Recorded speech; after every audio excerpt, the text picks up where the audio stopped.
Ladies and gentlemen, boys and girls, your boy Devv is back. NFL season is in full storm. Let's go. Look, some upsets, some wildness, some sad injuries, unfortunately, and we'll get all into it. And we have a new section called Stinkers of the Week and another new section called What Did My Dad Argue This Time? All right, let's get into it. Week 3, we started off with the Dolphins Bills. It's what we expected. you know, I think the Dolphins barely made the spread on this game, but let's be honest, the Dolphins freaking suck. The Bills are good. Josh Allen might be the best QB in the league. What can I say? The next game on the slate did not go how I expected it to.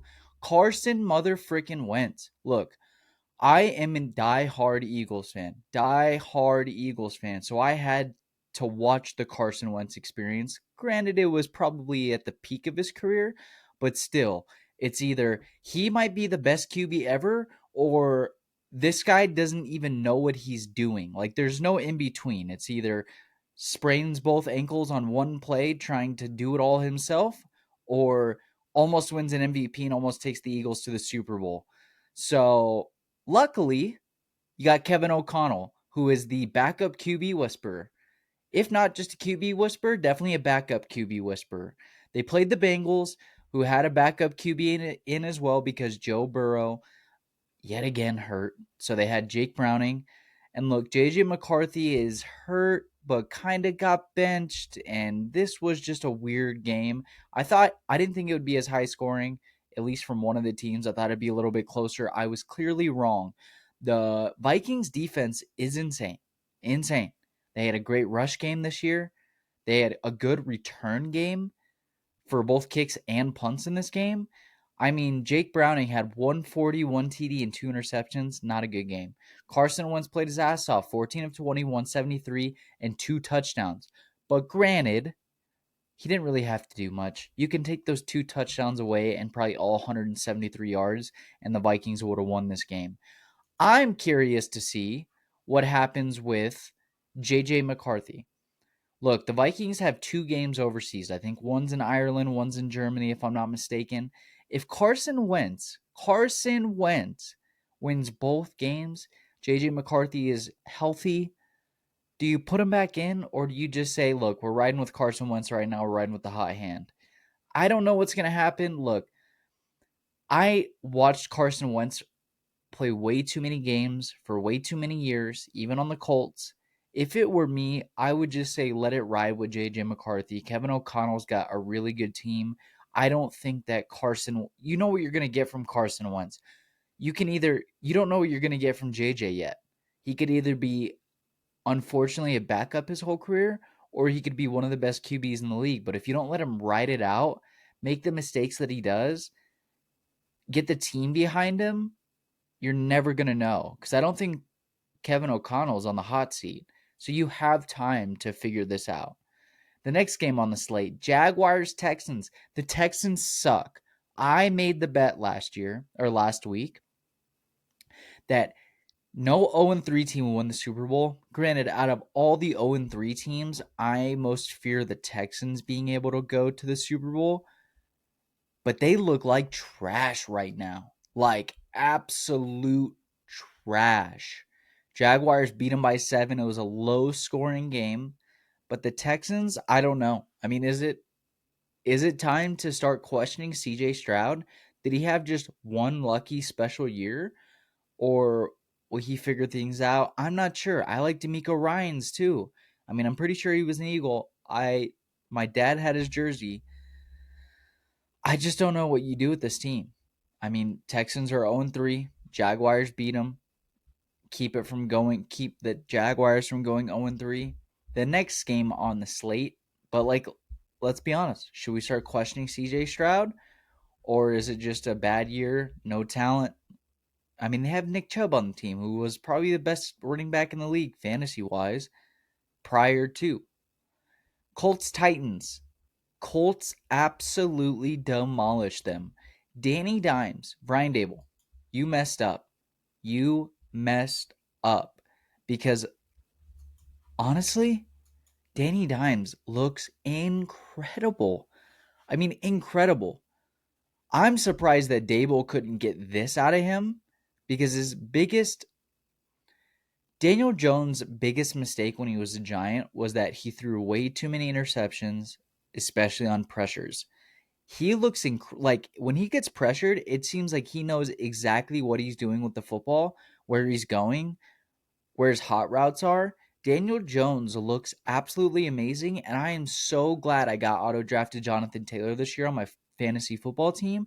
He had 17 carries, 102 yards, 3 TDs. Daniel Jones didn't throw a pick in this game. Granted, it was the Titans. Like, the Titans don't look very good. Cam Ward, it's going to take time to develop him, and he doesn't have a ton of talent around him. I think we can all say that for sure. But seriously, Cam Ward had 219, 1 TD, and 1 interception. Tony Pollard only ran for 45 yards. They don't look like a great team. I'm curious to see if I'm assuming because they have a rookie QB, he's going to get a little bit more time. But is the Titans head coach on the hot seat? Just saying. But you know who's not on the hot seat? Daniel Jones. Daniel Jones looks incredible. Anyway, the next slate, Raiders, Commanders. Mariota was playing this. He looked really good. The Commanders' defense looked really good. The Raiders, unfortunately, did not look really good. Geno did throw for 289, 3 TDs, which is great for fantasy, but they got crushed. They lost by 17 points. Mariota didn't have to do too much. This was definitely a defensive game, especially from the Commanders' side. Mariota only threw 207, 1 TD, and they still won 41-24.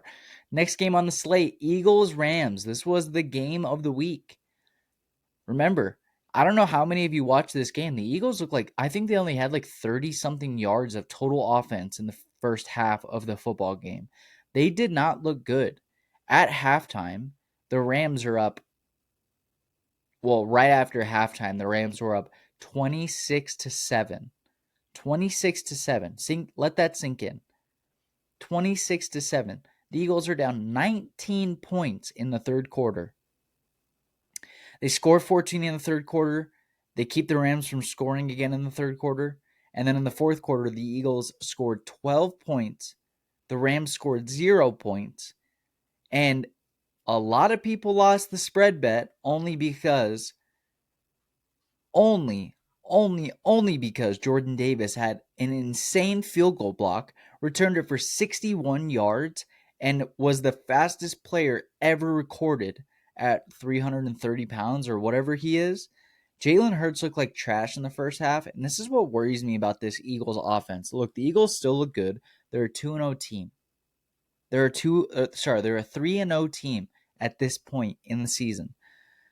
Saquon didn't get very many yards this game. He only had 46 yards. He usually terrorizes the Rams. But the Eagles offense feels super vanilla to me. And I don't know if it's because they're inputting, new code words, new offensive scheme, whatever, but it feels vanilla to me. And I think that's why the Eagles offense struggled in the first half of this game. Matt Stafford had 196, 2 TDs, and 1 interception. Jalen Hurts, after going 34 total offensive yards in the first half, ended up with 226 and 3 TDs. Jalen Hurts did look good in the second half. And he's a psychopath, because if any of you watched that clip of, they're showing Jalen Hurts' reaction to Jordan Davis blocking that field goal and running it back to win the game. Stone cold. Didn't make a face, didn't throw any hands up, didn't cheer, nothing. He was stone cold killer. Kind of scary. I don't know if it's because he just wants to play it cool and like not act like he has a lot of emotions, type shit. You know what I'm saying? Or if Jalen Hurts is literally a psychopath and only cares about winning games. Or maybe he just felt like the Eagles didn't deserve to win that game. But guess what? They did, and they're 3-0 right now. I love comeback wins like that. That's the biggest Eagles comeback since the Miracle in the Meadowlands when Deshaun Jackson returned the punt for a touchdown. Next game on the slate, Falcons-Panthers. Oof, this was a tough one. Panthers killed them by 30. Penix looked awful, 172, 2 interceptions. Bijan still had 72 yards. Bryce Young didn't even have to do anything. He had 16 for 24, 121 yards throwing the football. Like, this was a defensive game. The Panthers had an interception. Ryan Fitzgerald hit a 57-yard field goal. Interception return. Rico Dowdle had a 1-yard run, field goal kick. Like, it just wasn't a good game. No offense played, really. The Panthers defense just looked good in this one, and Penix looked damn bad. Damn bad. Remember who they have on their bench.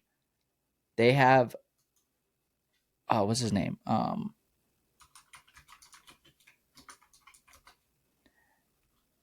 Currently have Kirk Cousins sitting on their bench, making the most money for a backup QB in the league. And then you have a Penix game like that where they get crushed by probably the worst team in the NFL, 30-0. The next game on the slate, Steelers at Patriots. Look, I'm going to be honest. I kind of made a prediction that the Steelers would be a slept-on team this year and they would outperform expectations, but I'm slowly starting to not feel that way anymore. I thought with Aaron Rodgers going on the Steelers, who is a defensive team, that he wouldn't have to do too much and Aaron would be able to do enough to make this team extremely successful. Even though they beat the Patriots this week and they are 2-1, they don't look any different than they did last year. They don't look any different than they did the year before. Low-scoring games, they win more than they lose, but they don't look like they're the best team in the NFL. So it looks like nothing's changed, even though you have a solidified Hall of Fame quarterback on your roster in Aaron Rodgers. Drake May does look good. I think Drake May is going to be a legit starting QB in this league. Now, I'm not saying he's going to be the best QB in the league, but he had 268, 2 TDs, 1 interception, and he makes some throws that are just fun to watch. It wasn't a high-scoring game. The Steelers' defense held the Patriots enough to, win this game. TJ Watt looked good. He had a couple sacks. He had a fumble recovery. But yeah, that was the Patriots and Steelers game. Packers-Browns, not expected. I turned this game off too early. I mean, when I was watching this game, it was after the third quarter or sometime in the third quarter when the Green Bay Packers are up 10-0. It was a shutout. It was a boring game. Not a lot of offense play. Jordan Love did have a touchdown that put them up 10-0. And then all of a sudden, with like 2 minutes left, Joe Flacco does what Joe Flacco does. And he wins games. He wins games. He does some crazy shit at his age that nobody would expect. The Browns make a comeback in the fourth quarter. Look at this. With 3:38 left in the fourth quarter, Andre Schmidt's 35-yard field goal. Then with 3:01 left, Quinshon Judkins' 1-yard run. Then another field goal, Andrew Schmidt's 55-yard field goal with 0-0-0 on the clock to win the game by 3 points. So with 3:38 left, with 3:40 left, the Browns are still down 10-0. They make a comeback and win this game 13-10. Now, there were some crazy clips on Twitter where it's like, Jordan Love should have thrown this ball away, not got sacked, not thrown interceptions. It looked like he threw the game on purpose. I love reading those. Sometimes I get scammed by them where they make it look like a news Twitter, like an official news Twitter. And they were like, the FBI is investigating the Green Bay Packers because there was $1 billion bet on the Packers to win this game, and they ended up losing with 4 minutes left. I got scammed. I thought it was real at first. Unfortunately, it wasn't. Browns win this game. The Browns defense is insane. Insane. Myles Garrett, you could make the argument that he is the greatest defensive player ever. You could make the argument. I mean, he's incredible. Next game on the slate, Jets-Bucks. Tyrod Taylor started this game because Justin Fields was hurt. Baker Mayfield doing what Baker Mayfield does. Okay, but let's look at this. The Bucks were up 20-6 going into the third quarter. There was 3 points total scored in the third quarter, and it was by the Buccaneers. So it's 23-6. Somehow, some way, the Jets scored 21 points in the fourth quarter, which caused Baker Mayfield to have to make a comeback, win the game moment. Now, he looked incredible at the end of the game, but can we not make the argument that the Bucs defense should not have let up 21 points in the fourth quarter? I mean, seriously. Baker Mayfield had to drive him down the field for Chase McLaughlin to hit his 36-yard field goal to win the game, but it should have never been put in a spot like that. I mean, they're literally up 23-6 and let up 21 points in the fourth quarter. I'm just saying, that should not have happened. Baker Mayfield, still, we love underdogs on this channel, and he absolutely crushed it, made the comeback, and won the game. Broncos-Chargers, another good game, honestly. Two teams that I think are roughly around each other in the aspect of talent. Granted, the Broncos are 1-2 and the Chargers are 3-0. Bo Nix, 153, 1 TD. J.K. Dobbins looked good. He had 83 yards and 1 touchdown. But let's be honest, it's all about Justin Herbert and this defense. 300 yards, 1 TD, 1 interception. But this Chargers defense is coached well. They're coached well. This is not the Chargers of the Chargers past. They look really good. They look really well coached. Sometimes you watch teams and you go, even if they lose or whatever, you just go, that's just a well-coached team. You watch the Chargers play, and they just make all the right decisions. And I think that all stems from how good is your coach at what he does. And fortunately for the Chargers, they got a damn good coach. Saints Seahawks, not a good game. This is kind of how we expect it to go. The Saints are going to battle for whoever's the best QB in the league or best QB in college when the draft comes around.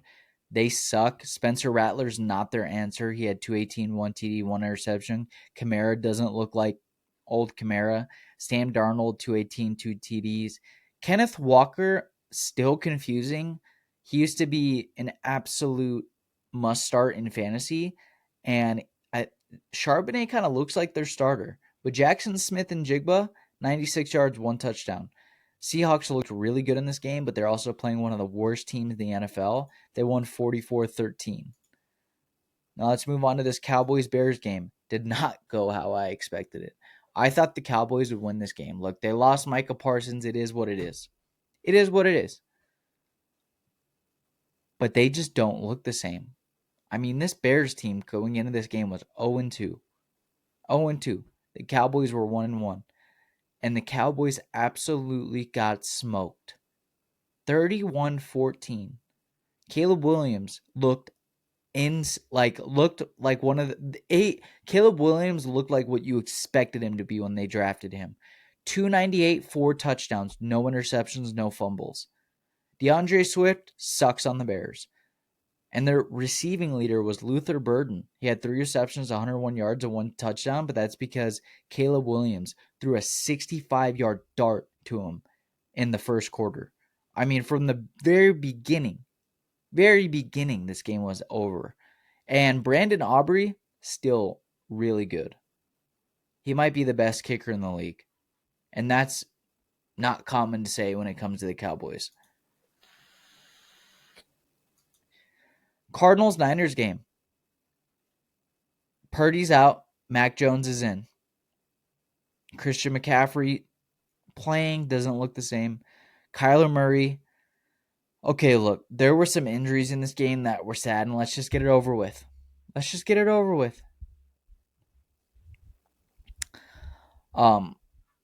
James Conner absolutely ripped his ankle off his body in this game. Like, they're going to have to do surgery. He's going to be out for the season. That sucks. That really sucks.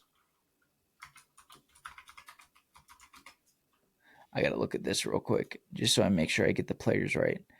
Yeah, James Conner, like, they couldn't even play the replay because it was so bad. The only people that saw it were the replays in the game. Or, like, you know, people in the stadium watching the game. They got to see the They obviously got to see the replay, but we did not get to see the replay. Now let me find this real quick.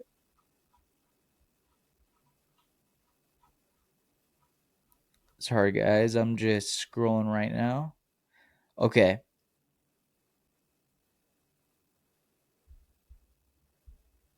Where's he at? Yeah, Nick Bosa tore his ACL.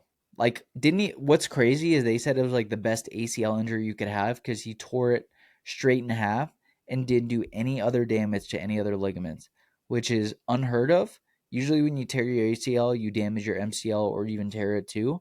But he ripped his ACL clean off. So he's going to be out for the season. And this sucks because Bosa had an ACL injury literally during COVID. So this is his second in like 4 years, 5 years. Not good for the San Francisco 49ers. And it sucks because James Conner battles cancer while he's a Steeler, comes back, makes a recovery in remission, plays incredibly well on the Cardinals, and now we're here. But first section of Stinkers of the Week, Marvin Harrison looked like not good. Marvin Harrison dropped balls he should not have dropped. He dropped balls that we watched games with our fathers and they go, I would have caught that. They should have put me out there. I would have caught that. Yeah, okay, Dad. First of all, you wouldn't have gotten open because you run a 5.4 40. Love you to death. But still, Marvin Harrison dropped some balls that you cannot drop as an NFL receiver. I mean, wide open in his hands. And it honestly lost the Cardinals the game. Niners do enough just to win this game. Mac Jones did enough just to win this game. He had 284, 1 TD, 1 interception. Kyler Murray only threw for 160 yards and 1 touchdown. This game was only 15-16, and the Niners ended up winning it on a 35-yard field goal. So, Niners go to 3-0, which is crazy when they don't have any. They lost a ton of players, have a ton of injuries, and their starting QB's injured right now. Cardinals fall 2-1. They lose James Conner for the season. Sucks. Feel bad for James Conner. Let's move on to the next game on the slate. This was the Sunday Night Football game. Chiefs-Giants. And I have a couple things to say about this game.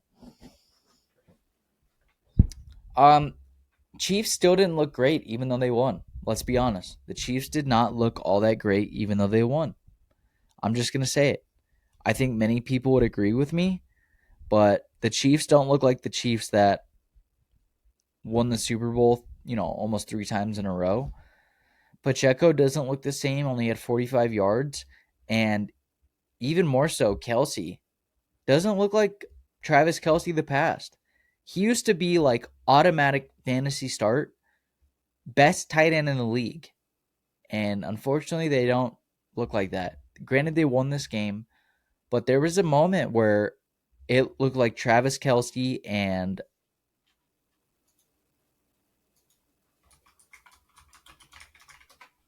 Andy Reid got into it on the sidelines, but it didn't look like it was initiated by Travis Kelce. It didn't. It looked like it was initiated by Andy Reid. Honestly, it looked like Andy Reid went up to him and be like, "What the are you doing, dude? Wake up. Wake up. You don't look the same." You know why they won this game? Because Russell Wilson sucks. Russell Wilson had one good game this season, got lucky, has not looked the same since. They had 4 downs in the red zone to score the football.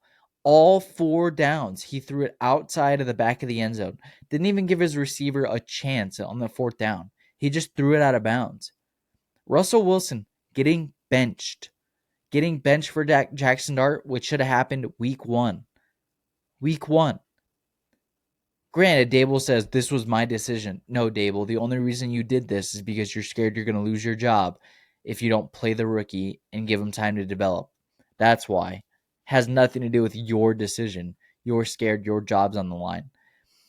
The only good thing I'll say about this Giants team is Cameron Scadaboo. He's the guy that goes on, Instagram and Twitter and takes pictures like type shit.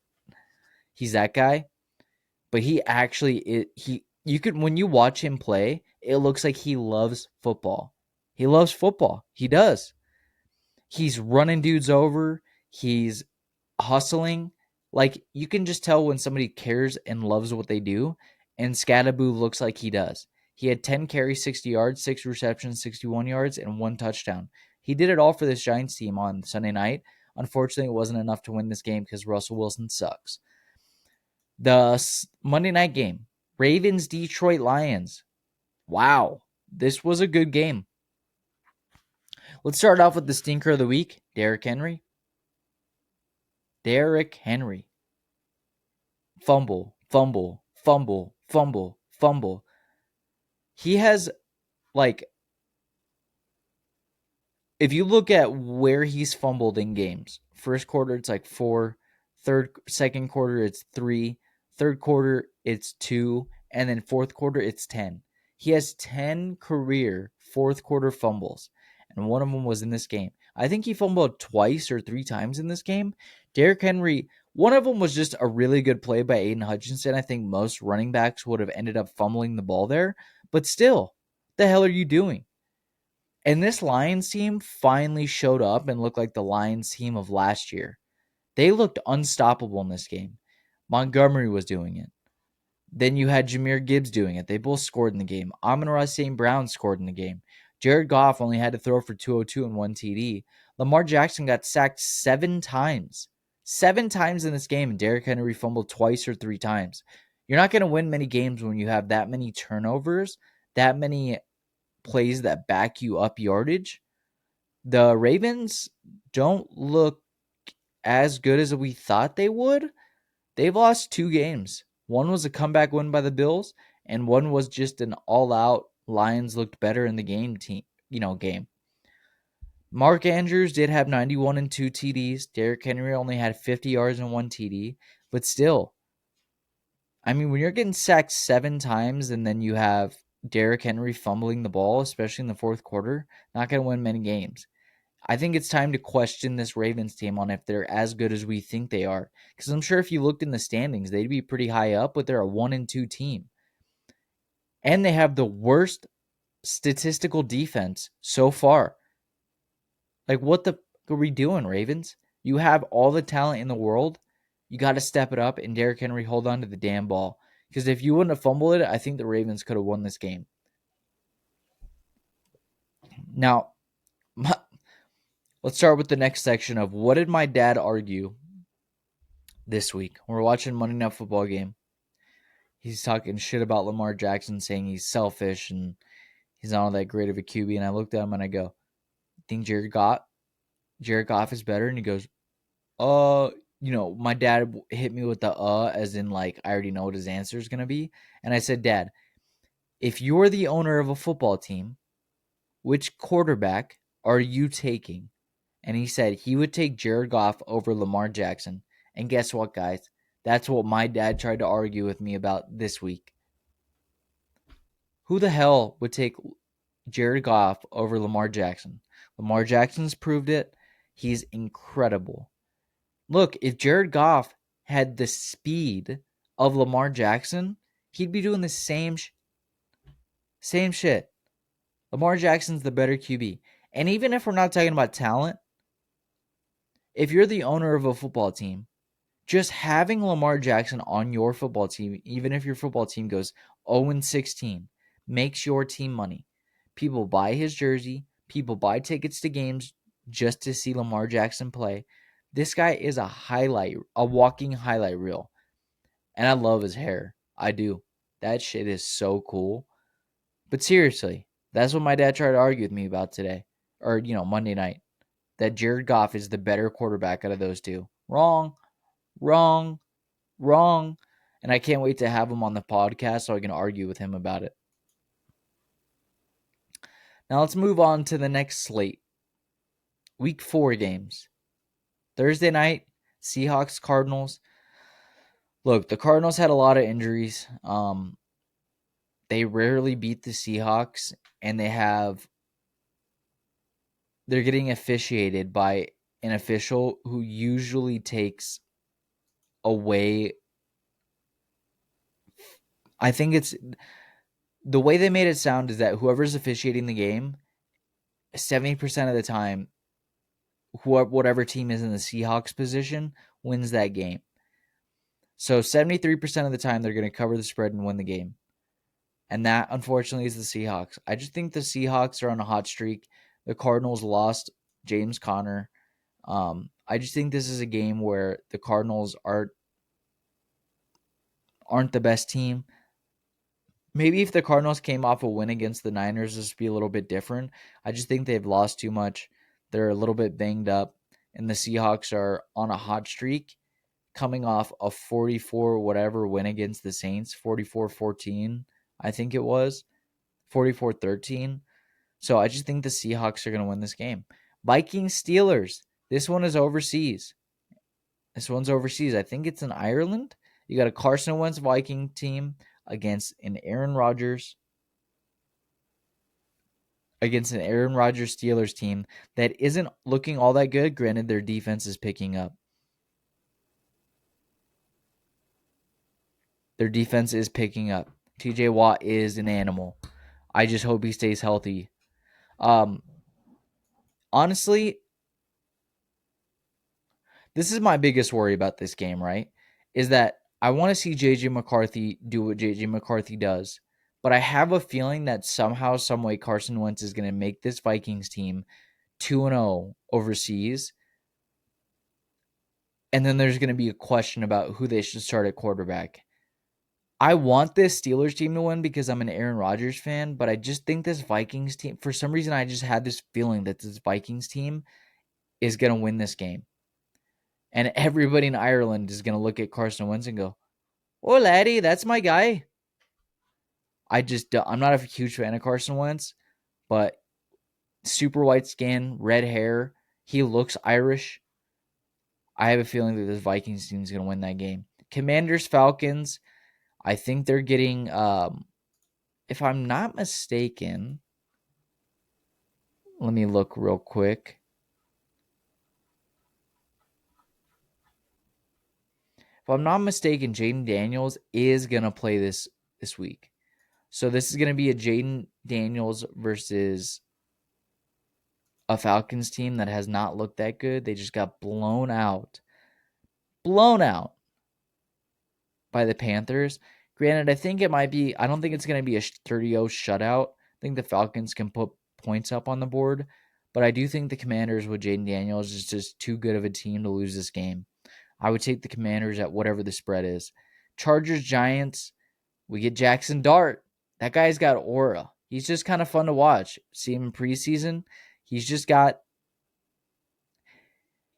plays like he doesn't care, and he plays with passion, and that's enjoyable to watch. This Chargers team is too good to lose against, or lose to the Giants team. But I think the Giants could put up a couple points on the board because somehow, some way, the Chargers games always end up pretty close. They're always like 10 or less points. So I don't know why. I don't know if they do that on purpose or what, but Titans, Texans. I don't know. This one's kind of hard because this Texans team looks like shit. They look like shit. The Titans look like shit too, but is this the first time that we're going to see Cam Ward win a game? I don't imagine that the Titans are good enough to beat this Texans team, but this Texans team is not good. Not good, and it's time to question CJ Stroud. I'm going to go look at FanDuel and see what the lines are at because I'm curious to see what the line would be at this game.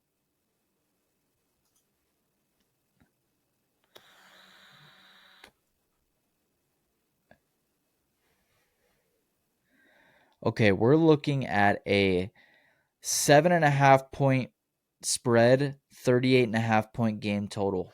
Look, if it were me, I'm betting the Titans spread. Like, I'm betting that the Titans are going to be within 7.5 points of this game. I think this is going to be a low-scoring game as well. I don't see how, every one of their games has been low-scoring unless they get blown out. and shut out and the other team scores a lot of points.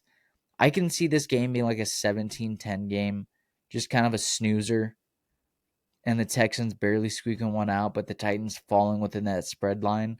I would take Cam Ward and the Titans on the spread line here. Next game, Eagles Buccaneers. The Bucs are the Eagles' kryptonite for some reason. I think the Buccaneers are going to win this game. I do. Let's see what the spread total's at. It's a 3.5 point total, Eagles favorite. I just have a feeling that the Buccaneers are going to win this game. I think I can see it being like a 24-21 game, which would, make it 45 point total, or 45 point total, somewhere around there. I think both teams will score points. I think Saquon will have a good day, but the Buccaneers are just the Eagles' outright kryptonite. And so I would probably lay the money line on the Buccaneers here. Just take a chance and lay money line on the Bucs. I don't know. Maybe I'm just too superstitious of a fan, but Baker Mayfield's on a hot streak. He's an underdog. He's playing like he's an underdog. I'm taking, and the Eagles kind of have a vanilla offense. Their defenses had to do pretty well. No, we lost Nolan Smith for a minute, and the Eagles offense has not looked like the Eagles offense of last year. It just kind of looks vanilla. I'm going to be honest. So I would take I would take Buccaneers money line, and I'd probably take the game over total. We got a Panthers-Patriots game. I'm taking the Patriots all day long. Panthers are not a good team. I know they're coming off a 30-0 win, but I think that was more luck than it was the Panthers actually performing well. So I'm taking the Patriots. Let's look at what the spread total is. The spread total is at 5.5 points, 43.5 game total. I'm taking the Patriots spread at 5.5 with Drake May, and I'm taking the under game total. I don't think there's going to be a lot of points scored in this game. They always seem to keep it low scoring. Bills Saints, this could be a 70-0 game. Honestly, the Bills are so good. Josh Allen's probably the best quarterback in the league right now, and the Saints look like a high school football team. I'm not even going to cap. I'm not going to cap. What's the game total at? What do you guys think that the spread is at? 15.5 points? I might even lay the Bills spread on this game. Like, I have that much faith that the Bills will win by like 20 plus. Over game total is 48.5. I think if it hits that over total, it's because the Bills scored 40 points. But yeah, I'm taking the Bills all day long in this game, any which way I can. I'm laying that Josh Allen, James Cook just have go off. This is we know we're going to win this game. Let's just throw them out there. Maybe sit them in the fourth quarter type. Browns, Lions. I think this is going to be a low-scoring game, and I have a feeling that let's see what the game total's at. What do you guys think? Lions coming off that hot win. Browns coming off a hot win against Packers. Wow, the spread is at 9.5. 9.5 spread total for the Detroit Lions favorite. This seems too easy for me to take the Cleveland Browns in this situation. Their defense is incredible. Now, I can't imagine the Browns are going to be able to score very many points in this game. But what I can say is I think that they can keep the Detroit Lions from scoring enough to keep this spread within 9.5 points. I'm honestly, if it were me, I'm taking the Browns all day long in this game. Just the spread. I don't think they're going to win this game. I don't think they're the better team. But I do think that the spread total is way too high for this game. The Browns defense with Myles Garrett looks so good. So good. I do think the Lions are the better team, and I think they'll end up squeaking the win out. Now, the next game on the slate is the Jaguars 49ers. Jaguars 49ers. Let's see what the spread total is at, guys. 3.5 points in favor of the Niners. I'd probably lay that, honestly. I don't think the Jaguars are a good team. Their coach is probably going to get fired. They might even be in the market for a new quarterback after this season because they look like a train wreck. The game total is 46.5 points. I'm definitely laying the under in this game. Neither team have proven that they can score a ton of points. I know you're getting Brock Purdy back, but I still do not think that the Niners are going to be able to score very many points. They did just lose Nick Bosa. That's going to really hurt them, but I still think the Niners are the better team because Jacksonville looks like a train wreck. Colts Rams, this is probably the game of the week, if I'm not mistaken. And the Rams are favorited by 3.5 points. The Rams are favorited. How are the Rams favorited when the Colts are coming off like back to back to back blowouts? This seems too easy for me, but I'm definitely taking the Colts and Danny Dimes money line, and I'm probably hammering that over total. I can see this game being like 28-25, 28-26, somewhere around there. But yeah, I'd be laying the over, and I'd be laying the Colts money line. I think the Colts are the better team in this situation. The Rams are coming off a loss streak. That's what I would take. Next game is Raiders Bears. Raiders Bears is 1.5 point total, or 1.5 point spread in favor of the Las Vegas Raiders. I don't know how, but I'm taking Caleb Williams. I think that the Bears should be favored by like 2.5 points in this game. I think they've looked like the better team. They've proven that they look like the better team. I'm taking the Bears in this situation, money line, and I'm probably taking the under 47.5 point total. I don't think that they're going to score a ton of points in that game, but I do think that the Bears are the better team. Honestly, quite possibly the game of the slate comes at 1:25 p.m. and it's the Ravens Chiefs. Now look, I think that we all can agree that the Chiefs have not been the Chiefs of the Chiefs past. Travis Kelce doesn't look the same. He's getting in a fight with Andy Reid. The Ravens defense kind of looks That's why I think it'll be a good game. I mean, we're both used to these teams being in the playoffs. Could quite possibly put the Chiefs at 1-4. But this could also put the Baltimore Ravens at 1-4. Sorry, 1-3. Be 1-3 for each. But the Baltimore Ravens are favored in this game by 2.5 points. The over/under is 48.5 total. I think the Chiefs are slowly getting healthier, which I think gives them the opportunity to at least make the playoffs. The Ravens, I think, will end up I think both these teams will end up in the playoffs. This is just a bad place and time for them to play each other because they're both 1-2. They both don't look that great. I honestly think that if I were a betting man, I think the Chiefs, I just have too much faith in the Chiefs to figure it out. They're slowly getting healthier. They still have Patrick Mahomes, who's probably quite possibly the best quarterback of all time. I'm taking the Chiefs. Not money line, but I'd probably take the Chiefs point spread here. And I'm probably taking the over 48.5 point total. The next game on the slate, not a great one, but it's Micah Parsons' return to Dallas. The Green Bay Packers take on the Dallas Cowboys in a game that is 6.5 points in favor of the Green Bay Packers. And after what I just seen with the Cowboys and the Bears, I'm probably taking the Green Bay Packers at a -6.5 point total.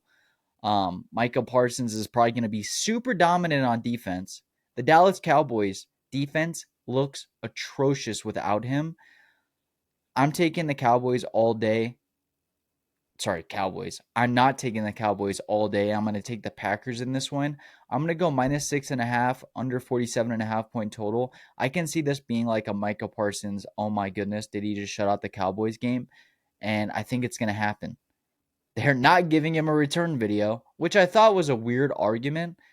For a player who played on your team for, what was it, 5 years on a rookie contract? 4 years, whatever it was. Like, he didn't play on the Cowboys that long. I wouldn't even call him a Dallas Cowboys legend. He was just one of the best players in the league, and the Cowboys happened to draft him. But he's still incredibly young. The Packers got an incredibly young, great Micah Parsons. I can understand why they didn't want to give him a return video. Not only how it ended, short-lived, and yeah, I mean, it's been a couple weeks since this trade happened. I can't believe that people were mad that he wasn't going to get a return video. Didn't make any sense to me. Honestly, didn't make any sense to me. If he would have played on the Cowboys for like another 3-4 years, then there's an argument that he should have 100% gotten a return video. But like 4 years, three of them were like really good. I can understand why they didn't give him a return video. But I am taking Jordan Love and the Green Bay Packers in this one. 6.5 points. It's not a lot. It's a touchdown. I can see it being more than that, but I will take that spread and I will take the over. The next game on the slate comes at the Monday night game. There's two Monday night games. The first Monday night game is the Jets and the Dolphins. I'm not sure if Justin Fields is going to be healthy for this one. I think he's going to be. The Dolphins look atrocious. The Jets don't look great either. They are both, if I'm not mistaken, 0-3. So this is whoever loses this game is still against my bet of an 0-3 team. Both these teams, if either of them win the Super Bowl, I have to get their logo tatted on my neck. So that kind of sucks. Don't see it happening because the Jets suck. The Dolphins suck. The Jets shouldn't have lost that game last week after putting up 21 in the fourth quarter, but they did. The Dolphins got blown out pretty much by the Bills. That was a boring game. If I was a betting man, honestly, like, I can see I think the Jets are just better coached. They have talent everywhere. The Dolphins just look to be a dumpster fire. I don't think that this is going to be a great game. I think this is going to be an under 44.5 point total game. And I do think that the Jets win this one. I would take the Jets money line on this one, but I definitely could be wrong. This is such a pick'em game to me. They both suck. They're both atrocious. They both lost games that they shouldn't have lost. But I'm going to take the Jets in this one only if Justin Fields plays. If it's Tyrod Taylor, I'm taking the Dolphins. Okay, the last game on the slate, Monday night game. Unfortunately, I think when they planned out these games prior to the season, they expected this one to be better. But with Joe Burrow being hurt, it's a Bengals-Broncos game. The Broncos are favored by 7.5. You got Jake Browning at the helm. They paid 50% of their money to three players, and one of them is hurt. So, unfortunately, I'm going to take the Broncos with Bo Nix in this situation. Cortland Sutton, I can see this being another game how it was with the Bengals last week against the Vikings. I can just see it being a blowout. I don't think it's going to go over 43.5 point. I don't think it's going to go over 43.5 point total, but I do take the Broncos spread here at 7.5 over 43.5 point or under 43.5 point total. Yeah, unfortunately, I think the Bengals season is over. I don't know how it wouldn't be over, but it's definitely going to be over. Now, I just want to quickly talk about some MLB news and the MLB standings and how I see the playoffs going. We're going to get into the playoffs as the playoffs starts, but let's just slowly get into it. Now, we're still in the MVP race, AL and NL. But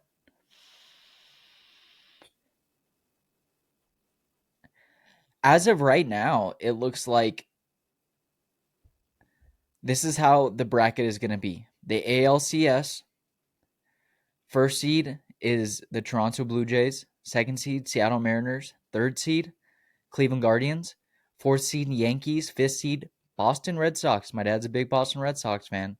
And the sixth seed, the dumpster fire that at the halfway season, they were the best team in the league, and now they're sixth seed in the playoffs.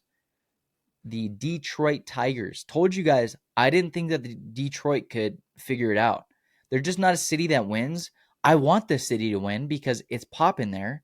You got, like, this last year when the Lions were incredibly good in the playoffs, it was incredibly fun to see that. I'm an Eagles fan, but I want this city to be like a winning city. And unfortunately, it hasn't been there yet because they either choke in the playoffs or they just cannot figure it out through the season. But let's hop over to the NLCS. The number 1 seeded Milwaukee Brewers. Number 2 seeded Philadelphia Phillies. I'm like, honestly, if you had to ask me, I'm like, 1/10 a Phillies fan and 9/10 a Dodgers fan, but don't tell anybody I said that. The third seed, Los Angeles Dodgers. Fourth seed, Cubs. Fifth seed, the San Diego Padres. And the sixth seed, the New York Mets.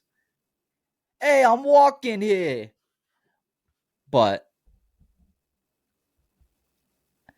look,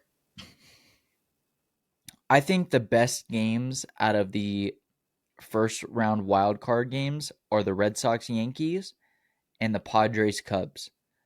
I don't see the Detroit Tigers beating the Cleveland Guardians. I just don't, unfortunately. And I see that even though maybe this is me just being a superstitious fan, I don't see the Dodgers winning the World Series this year. I want them to so badly. I don't see it happening.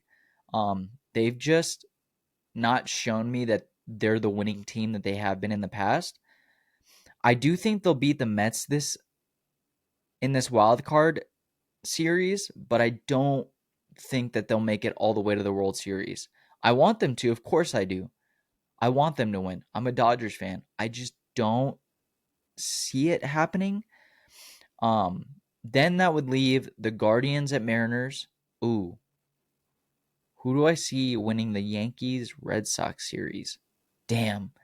That's a series I would just love to be a fly on the wall in. Just to have a couple tickets to the games, see it in each stadium. I think that'd be incredibly fun. I do see the Yankees beating the Red Sox here. I think it's going to be close. I don't think it's going to be like, shutout or anything. But I do see the Yankees winning. I see the Guardians winning. So that puts the Yankees at Blue Jays, Mariners, Guardians. I see the Guardians beating the Mariners. Look, he has been so good this year. Let's just get into it real quick. Let me see where it is at.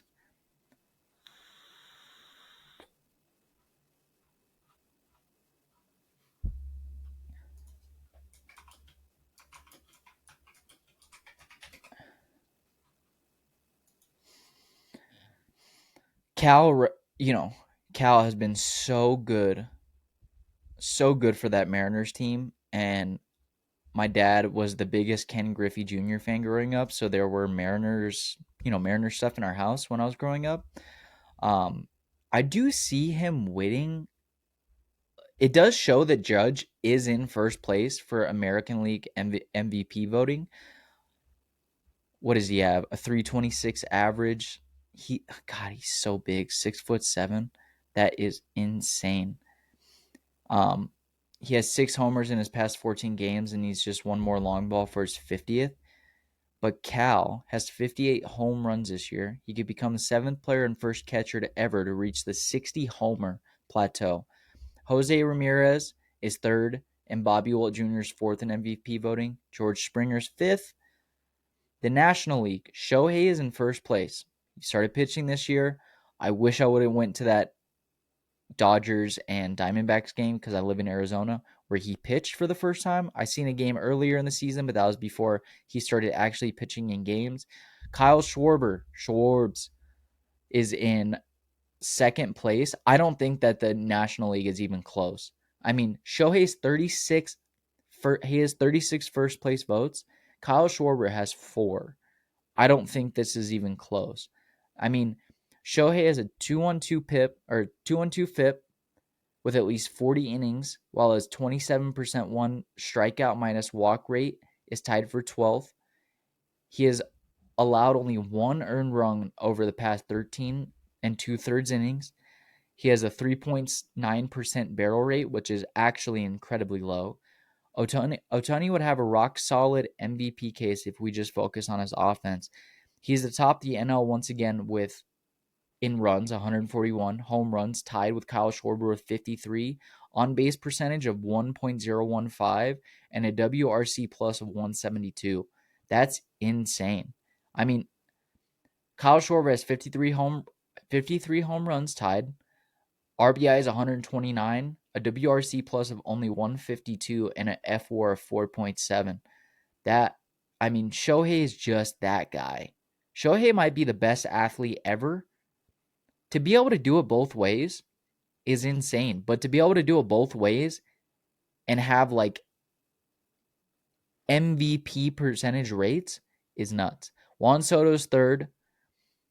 Geraldo Perdomo, the D-backs, is number 4, and Paul Skeens, who just had an insane 6-inning shutout in his last game, is number 5.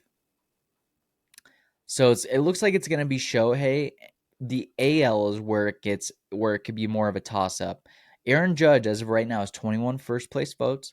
Cal Raleigh has 19 first-place votes. So there's only 2 votes off. Cal could still get the MVP. Judge just does what Judge does, and he's always in this MVP race.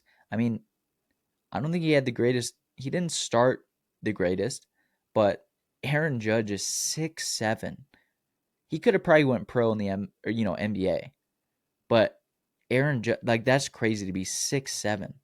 His FWAR 9.2, 451 on base percentage, slugging percentage of 672, and 50. In his 1 home run away from his 50th homer season. I don't know what you guys think, but I want it to be Cal and Shohei, but I think it's going to be Judge and Shohei. Let's go back over to the MVP race. We'll look at who I think is going to be the one to get out of it. So it looks like it's going to be Cleveland Guardians at Mariners. I'm actually switching my vote. I do think I see the Mariners winning this series. I see the Yankees beating the Toronto Blue Jays, which would put the Yankees at Mariners in the ALCS championship game. And I'm taking the Yankees in that one. I just think they have too much talent. They do have a decent, I think their offense outweighs the negatives on their defense, especially with their bullpen and pitching perspective. But I do think the Yankees just have the talent to get there again to the World Series. I see the Dodgers beating the Mets, and I see the Cubs beating the Padres, which would lead the Brewers against the Cubs and the Phillies against the Dodgers. I think this is where the Dodgers lose it. Granted, both these teams and both these cities have a history of like overperforming in the season and then underperforming in the playoffs. Unfortunately, you can ask Jamie when I have him on the podcast next, is like I've always had that feeling with the Dodgers this year, especially. Like, I know Shohei's going to be pitching in the playoffs, and I know that their starting pitchers are really good. Their bullpen is lackluster, but it's their offense is like so hit or miss. Their offense either puts up 14 a game or they get blown out 26-0. Like, I felt this way all season, that the Dodgers just keep messing around and losing games they shouldn't lose, and you cannot do that in the playoffs. You need every win you can get, and I just see the Phillies taking this one here. I hope the Dodgers win. I'm going to be praying for them. I'm going to be watching them. I'm going to be rooting for them. But I see the Phillies winning this series against the Dodgers. Then that leaves the Cubs at Milwaukee Brewers. I think the Milwaukee Brewers pitching staff is just too good. I see the Milwaukee Brewers winning this series, not shutout. I think it's going to be a close series, but then that puts the Phillies at Brewers in the NLCS. I think this is the year that the Phillies can make it to the World Series, and I think that would be an electric series if it's Aaron Judge and the New York Yankees versus Kyle Schwarber and the Philadelphia Phillies. I think it's going to be a New York Yankees Phillies World Series. Hope it's the Dodgers, praying it's the Dodgers, but I think it's going to be the Phillies this year. Yeah, that's where we're at. I mean, there's like some, MLB news, like the MVP race and the Detroit Tigers just absolutely falling off a cliff and being a dumpster fire. But that's where we're at now.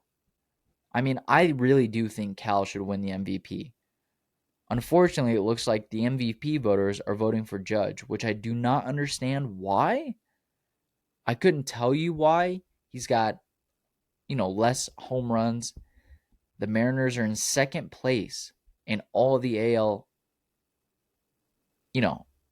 all the AL division. I don't see how they could pick Judge. but they are. They are. They're seeing something that I'm not. That's why I'm not an MVP voter. But I do think Cal should win the MVP this season.